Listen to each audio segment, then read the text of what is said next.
Yeah. At least you can get the audio going. Okay. Yeah. Is your phone's off? Do you have your phone It's with? on vibrate. And Oh, it's over there. Okay, yes, good, good. If it's, yeah. That's crazy that Mike picked that up. That was interesting. I think it's laying on paper, so. Yeah, we should be good.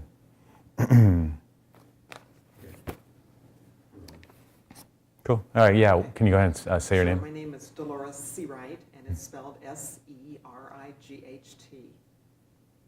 Cool. And so we're good for the whole thing? Am I sounding okay and everything? Yeah. All right, cool, cool. Cool, so Dolores, can you just kind of go into, life before cancer and what you're doing, and then just kind of walk me through that in your own words, kind of overview, and then the moment you were diagnosed. Okay. I was working as a regional business director for a pharmaceutical company and had been in the pharmaceutical industry for about 20 years. It was a job that I loved, and life was very busy. It was fast-paced. I was on an airplane every week of my life, going somewhere, company meetings, working with reps in the field, and really loved it. It was a career that I had worked very, very hard to build, and I was having a lot of fun with it and enjoying the success that came along with that. And one day I noticed that I had a lump in my breast, and I had had my mammogram in March of that same year. This was in 2005.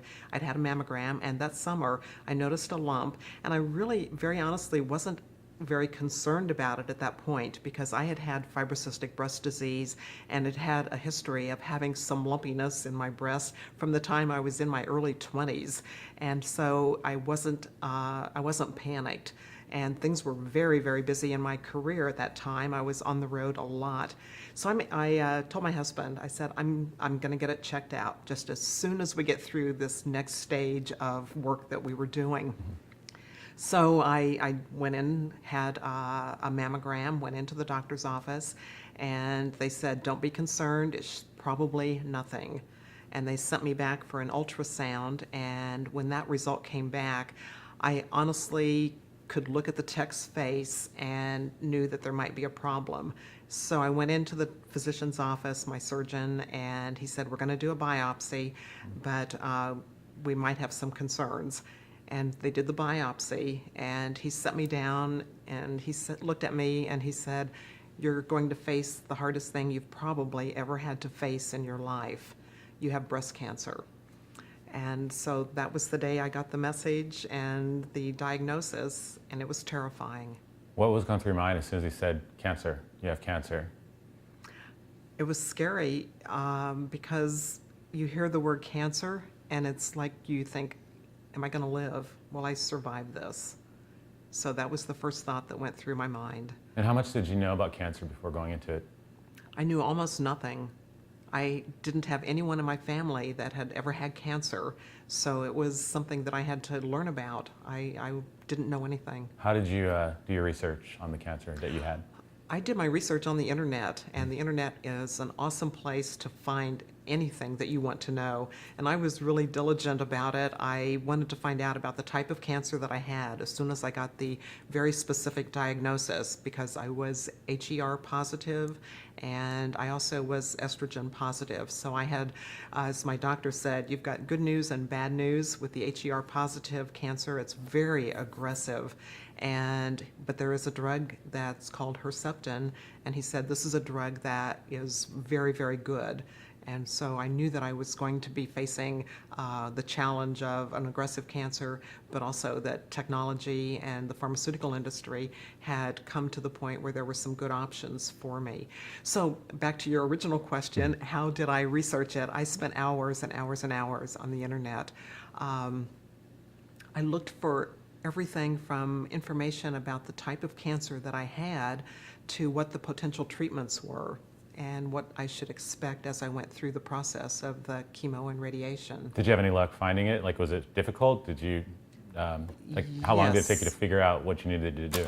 It was difficult. I spent hours and hours and hours, and that's all I did in my spare time when I wasn't working. Was I was on the internet looking for information, and I had to go to so many different resources on the internet to find it. And not only that, there was the question of, can I trust what I'm reading on this particular website? Because there were so many, if you would Google breast cancer, there were so many things that came up. And I started looking for sites like the Mayo Clinic or the Cleveland Clinic, places that I thought maybe I can trust the information that I get here. But it wasn't always real world information from somebody who had experienced it. It was technical information in physician's language. So it made it hard to understand, and I would have to spend a lot of time going back and researching the terminology. And your doctor, they didn't convey all the information, or tell me about the experience with the doctor. Like, how did they describe what you had, and did they go into detail, or did they pretty much say look it up, or how did that go for you? I remember the first contact I had was with my gynecologist, and I did not get a lot of information from them. They were very quick to refer me to a surgeon who happened to specialize in breast cancer patients. And he was very, very helpful as far as walking me through the initial, the diagnosis and all the steps that would happen. He would explain everything from how the biopsy would work and what my next steps would be. In fact, he told me, he said, the next 9 months of your life are pretty much going to be devoted to your treatment. And then he referred me to an oncologist. And as I sat down and worked with the oncologist, he was very good about offering me options that I was going to be facing, but also he made it very clear that he was the physician and I should trust his judgment. And that was I guess a comforting place for me to be. I do remember at the initial diagnosis, I had the lump in one breast. It was in my left breast. And I was told immediately that I was going to have to face surgery and have a mastectomy. And part of the original decision that I was also going to have to make was, did I want to have the other breast removed at that point, even though there was no sign of breast cancer in that breast. What stage were you in? Did they stage you out, or? They did not give me that information at that point. I didn't get the information about what stage I was in until after I had had the mastectomy. And when I went into surgery, I was told I was, and I'll back up just a moment. They actually injected a dye, and that dye would go into your lymph nodes, and that's how they could tell how far the cancer had spread. So I went into the surgery not knowing what stage I was at. I knew that I was going to have a mastectomy. I didn't know how many lymph nodes would be removed, and that was contingent on what happened with the dye. And so when I came out of surgery, I was told that they had removed 13 of my 26 lymph nodes, and that all of those 13 were positive. I was also told that it had spread further than that. But if they had removed more of the lymph nodes, then I would be facing challenges with lymphedema and the use of my arm over the rest of my life. Right. So they made the decision, the physician and the oncologist and the surgeon together made the decision that they would only take that many, and at that point then they would rely on chemotherapy and radiation to take care of any of the rest of the lymph nodes where the cancer had spread. And as far as the chemo, how long of the chemo process did you go through? I went through, it would have been about 3 months initially of chemo. I was put on a regimen where I was getting chemo treatments every 2 weeks. It was a very aggressive treatment. And so for the first, for the first 4 treatments, I received 2 drugs, adriamycin and Cytoxan. And then at the end of that 8-week period, I was switched to another drug called Taxol, and then also a drug called Herceptin. And I was on the Taxol for 4 treatments, and then I was on the Herceptin weekly, and then at the end of that, I guess it was another 8-week period, I was switched to Herceptin 3 times, I'm sorry, let me back up. No, you don't have to go into detail if you don't want to. Okay. I mean, it's not. No, really I mean, I was trying to get the sequence right in Sure. case anyone has questions. I was switched to the Herceptin, and I was on the Herceptin then every 3 weeks for a total of a year. Okay. And then at the end of chemotherapy, I started radiation treatments, and I received treatments 5 days a week. Were they localized? They were Yes, they were localized, just in this area of my body. Okay. In fact, I have tattoos. So they marked you with tattoos so they can line up the lasers and everything for the treatments, and they do a very, very specific area of your body. And I received, I think it was 35 or 37 treatments, once a day for that many weeks. And then when did you, like, when you found out that you were cancer-free, go through that process, like as soon as the chemo was kind of at its end and whatnot, what was the deciding factor that they had told you at that time, like you're cancer-free or no longer seeing it anywhere? And they don't really tell you you're cancer-free until after 5 years. And even Right. then, I've not had the physician tell me or my oncologist say you are cancer-free. I still have been getting PET scans about initially once every 6 months, and then now about once a year. And that's just to check and see if everything is okay. I have follow-up appointments every 6 months with my oncologist, and he does blood work to see what's going on in my body, and then an actual physical exam. So at the end of the chemo, did they actually have a point where they said that there's no sign of anything, or like what happened at the end of your chemo? Why did you stop? Did they just say you're okay now for the time being, or? No, at the end of chemo, they don't really say to you, you are cancer-free. They say, we have taken you through this process. This is what the specialist in the field of oncology determine should stop the growth of the cancer in your body. And so it's a regimen that they develop based on the stage you were at. And so at the completion of that, there's no big announcement, you're cancer-free. It's more like you've completed the regimen, now we're going to sit back and wait and see what your body does and see if it worked. And when you were doing the waiting period, what are they looking for during that period? Just constant PET scans, constant everything, and so I assume that after the chemo, there wasn't really any sign of anything at that point, and you just continuously follow up with your PETs and whatnot. Is that how you're doing it?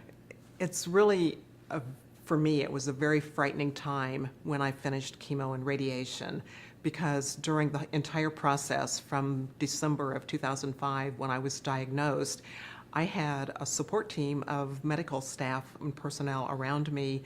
It seemed like constantly. I was always in the physician's office, either for the chemo, the radiation. The staff, they're great. I mean, they're so supportive of you while you're going through this process. And then when you get to the end of the process, you almost feel like you've been cut loose and there's nobody around watching you and watching what's happening in your body. And for me, that was a very frightening time because I was so used to everyone was checking me constantly, and there was a fear in me that I missed not so much the lump, but the fact that it was serious the first time. And so there was a fear in me that I would miss it again, that if it came back, I wouldn't catch it. And so I was terrified. And my husband was such a wonderful support because he had to deal with my tears when all of a sudden it would be like it would hit me and it's like, I'm scared. And so once I got past that, I think the process of as time passed, the fear lessened. And so I was able to deal with it more and not have quite the emotional upset that I was having there at the initial period of the end of the treatment. So when you're going through all this treatment, I mean, did the thoughts kind of come across making preparations, anything like that? Did the doctors ever say, you need to prepare? Were you afraid of dying? Did you know anybody that was dying around you? I mean, obviously my mother going through it, she had a lot of these thoughts, and we had to kind of calm her down a lot of times, but did you ever psych yourself out and get into that kind of state? I think the fear of dying crossed my mind a little bit in the very beginning stages of the diagnosis, but one of the things that I made up my mind is that I was going to fight this disease with everything I had in me to fight with. I had a few grandchildren at that point, at the initial diagnosis, and I wanted to be here for them. And I wanted them to grow up knowing who I was, and I wanted to be part of their life. And so I made a decision that I was going to really fight. And part of that is attitude. I think that if you can look to your future and say, I'm going to be here and I'm going to do the right things. I'm going to take care of my body and I'm going to look for good things in your future. That has a big impact on how you manage the disease. And I remember I was told that I was going to lose my hair. And the first thing you think about is, oh, what am I going to look like? I have to go to work.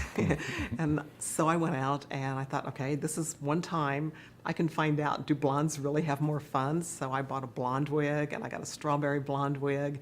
And I decided to just have fun and stay positive. And I got up every morning and did the makeup and just said, Did you end up just shaving it off at one point? I did. Yeah.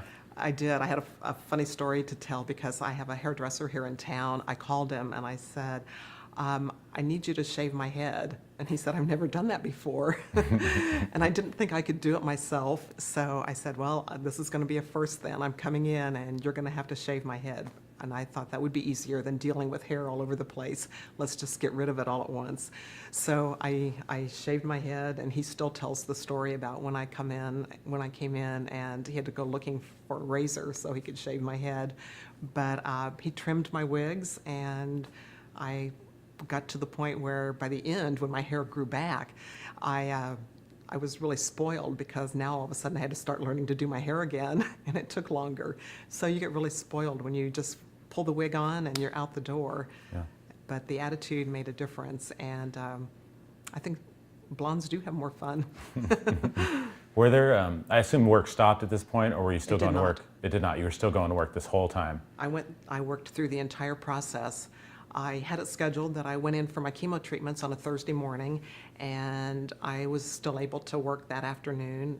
A lot of it was office work and strategy and that kind of thing because I was a sales manager and a business director. But then I worked through the entire process, so I was able to do that and had very few sick days. So when you were working, did it kind of distract you from work at all? Did it somehow diminish the work that you were doing? Did you have to change the way you were working as far as the effort, staying up a lot, doing a lot of things? It did change the way I worked. I was traveling prior to that. I was traveling every week, and so I wasn't able to travel as much, but I was working for a really wonderful company, and my boss was a vice president of the company, and he said, if you think you can do this, we'll support you.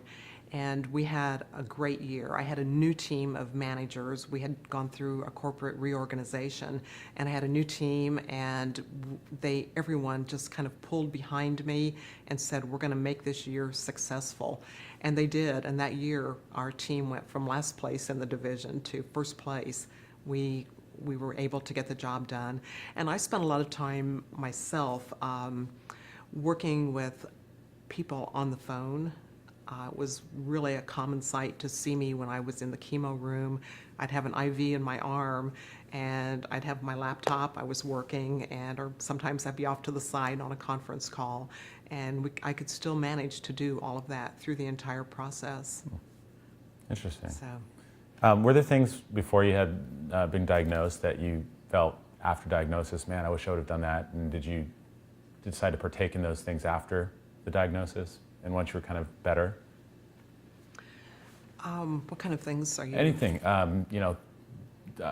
your bucket list, so to speak. Did you kind of have any of those, or leap lists, some people call it, doing something that you haven't done before, or mending certain relationships that you hadn't mended before, anything like that? I think when I faced that breast cancer diagnosis, that anytime you face your own mortality, you go through a process of thinking, am I going to make any changes in my life?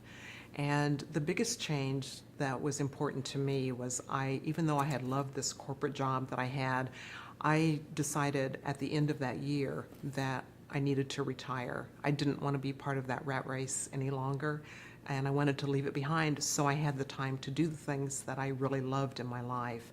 And by that, I mean I wanted to spend more time with my family, and I definitely wanted to have giggle parties with my grandchildren. They were very precious to me, and I wanted to be part of their life as well as my children. So yes, I did take the time to spend more time with my family. How many children my do you have? father. I have 2 children, Yeah. and How many grandchildren? and I have 8 grandchildren, Oh, wow. with 1 more on the way. Nice. So, yeah, and it's a special relationship when you have time with your grandchildren. So yes, I wanted to have that time, and I also wanted time with my parents.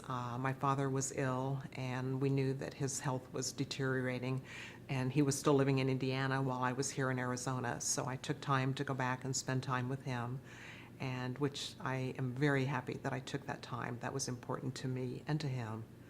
So yes. How about the rest of your family, your children? How did they kind of take the news, and what did they do with you, like once they found out? I think that my family was a major part of my support team.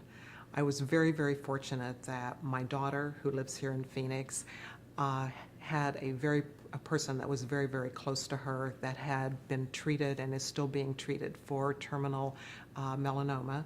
And so she was familiar with what the process was, and she didn't get freaked out by the diagnosis because she knew that treatments are awesome nowadays, and that if you find the right treatments, the right physicians, that your odds are very good when you're diagnosed with cancer nowadays of surviving, and surviving for a long time. So she was a great support to me. And my son is a funeral director by trade. And There's a contrast. definitely. So he sees people at the other end when life is over. And so he was also very supportive and made sure that I had lots of time with his 2 children, which are 2 of my grandchildren. Mm-hmm. So it was, yeah, I don't know where I'm going with this No, one. no, no, no. Did the grandchildren at all kind of understand what you're going through? The grandchildren were very young at the time, and even today, the oldest one is 9 years old. And so, no, I don't think they understood at all. And I can share a couple of funny stories about a couple of the grandchildren. I was visiting one of them when they were living in Amarillo, Texas. It was in the middle of the summer, it was hot, and after having been taken off of the estrogen, had to deal with a lot of hot flashes. So the wig ended up on the kitchen counter frequently. And she was probably about 3 years old at the time. And she understood that if I wanted to go outside, I always put my wig on. So if she wanted to go outside, she would walk over to the counter and point to the wig and say, "Grandma, get your wig." And then we'd go outside. And one of my other granddaughters, who was about the same age, she didn't like to see me with my bald head. And I know we had gone to the lake one day and I had a baseball cap on, and again, it was hot, so I took the baseball cap off, and she says, "Grandma, put your hat on." She didn't like to look at me with no hair. So, but that was the most, I think, that realization that they had that something was different with me. The moment you told everybody, who was the first person you told? When I walked out of the doctor's office, I was so much in a state of shock that I had this cancer diagnosis. I thought about calling my parents, and I realized I couldn't say the words. So I called my sister, Janet, and I still remember the emotion of that moment. And I told her, and as I'm doing right now, I could barely say the words. I was crying. And I said, "I can't call my mom and dad." And she said, "Don't worry, I'll do it for you." And she's always there for me. And did she call everybody else and let them know for you? Yeah. She did. She did. And I came back to the house and told my husband. And again, it was a very emotional moment. How did Jim take it? He put his arms around me and said, "I'm here for you." Do you want a tissue? Okay. You good? Okay. I'll be okay. Yeah, no, it's fine. I don't want to run the makeup. You don't happen to have the wigs here still, do you? Just I curious. do. Oh, wow. We'll get those later. I do. As far as getting past the cancer and the support team that you had, what was the first thing that went through your mind once the fear was kind of diminished? what were the new thoughts in your mind? Did you feel that you had survived this thing? Do you still feel that it's lingering over your shoulder? Tell me about what the battle plan was at that point.